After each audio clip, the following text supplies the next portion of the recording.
ay mapapaibig ang bibi mo at ang bibi ko. I love you! Love you, pare. Bibo! Bibo!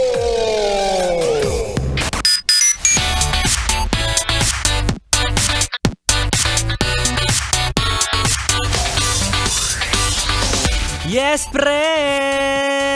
101.1 Yes FM. At kasama mo na ang bibi mo sa radyo, DJ B-Boy Bibo! Yes, friend, isa ka rin ba sa libo-libong empleyado na pagdating sa pagtatrabaho ay talaga nga namang determinado? Yung naniniwala ka na balang araw, magbubunga rin lahat ng pagod at puyat mo. Kaso, lagnat yung dumating sa'yo. Yan ang sinasabi ko sa'yo, di ba? Masyado mong pinagkakahusayan. Bakit? May salitang bibo ka ba sa pangalan? Di ba wala naman? Oo, kaya dapat hinay-hinay lang. Huwag masyadong bigay todo. Baka mauna ka pang bumigay yung mga ugat mo sa sentido.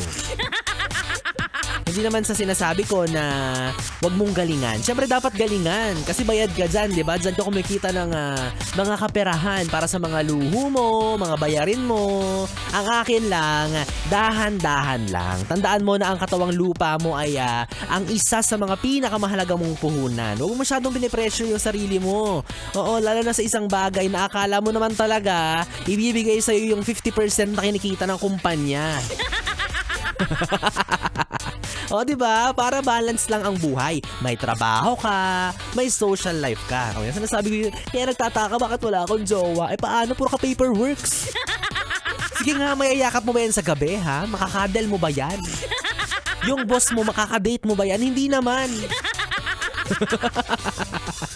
Kainis ka eh. Alam mo namang ayaw kitang nakikitang nape-pressure, nabe-burnout, na i-stress. Kasi kung ganyan ka rin lang din ng ganyan, na kung sinasabi ko sa bahay ka na lang magtrabaho, magbenta ka na lang ng tig-tres na yelo. At least, di ba, kahit nasa bahay ka lang, kumikita ka ng pera.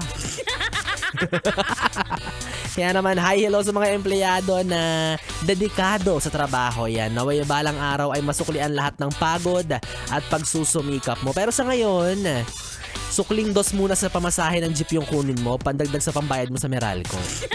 Sayang din yan.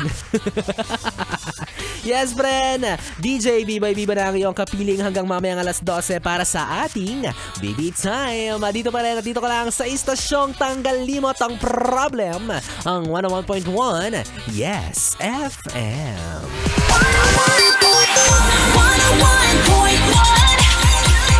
101.1 Yes FM.